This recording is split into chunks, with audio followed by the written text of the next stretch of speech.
titregen çiçek. Söygü çeksiz bir deniz, onda men yo'qolgan biz. Men azaplı kuygan kız, çılgın yürügüm çılgın. Seni dedim bir seni, sana köydi bu yürek. Dalan kop urgıdı kan, tenin titregen çiçek.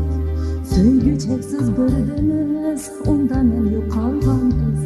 Men azaplı kuygan kız, çılgın yürügüm çılgın.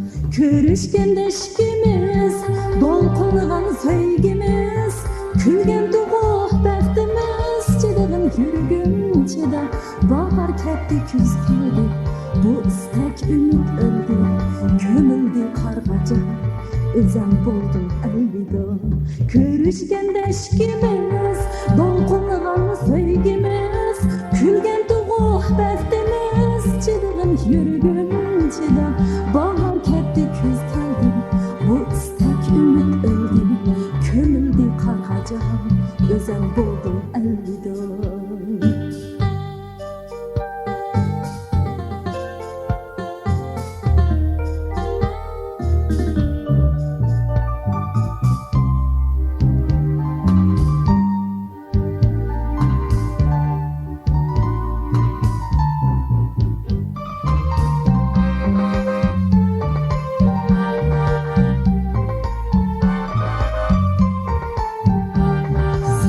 Yaşayamaz, senden ayrılamaz.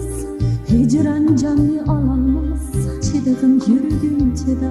Söygüm köyse hicranda, hasret meni tutqanda.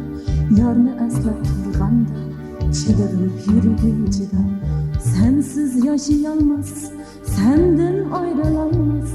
Hicran canlı alamaz, çılgın yürügüm çida. Söygüm köyse hicranda, hasret meni tutqanda. Yarını eslep turganda, çılgın yürügüm çida. Ayrılganda işkimiz, dolqınlıgan söygimiz. Bu bizning taqdirimiz, çılgın yürügüm çida. Sen kökte jutkan quyosh, men qurumas tamchi yosh.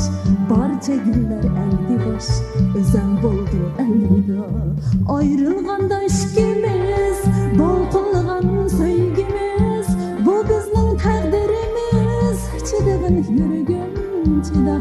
Sen kökte jutkan quyosh, men qurumas tamchi yosh. Barcha gullar eldi bosh, o'zim bo'ldim elvida.